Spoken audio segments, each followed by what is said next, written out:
বিদেশ থেকে আমার কলিজার যুবকটা টাকার বস্তা নিয়ে আসছে, জীবনের সব কামাই ঢাললো একটা বিল্ডিং এ, 2 তলা। 2 দিন পরে ঢুকবে বিল্ডিং এ, মাইয়া ফোলা নিয়ে আনন্দ।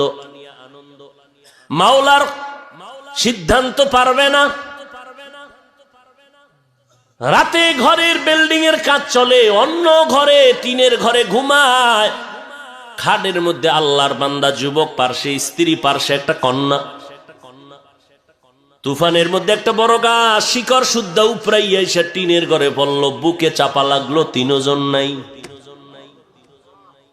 এই তো জিন্দেগি রে বাবা। ও যুবক, আমি যে এতক্ষণ বয়ান করছি বলি না তোমরা চরমনাই যাও, তোমরা তাবলিগে যাও, নাইলে জাহান্নামে যাবা, একবারও বলি না।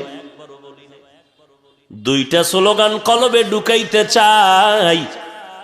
দল বুঝি না, পীর বুঝি না, বক্তা বুঝি না, আলেম বুঝি না, আমি গোলামি করব আমার আল্লাহর, আদর্শ মানব মদিনাওয়ালা নবী।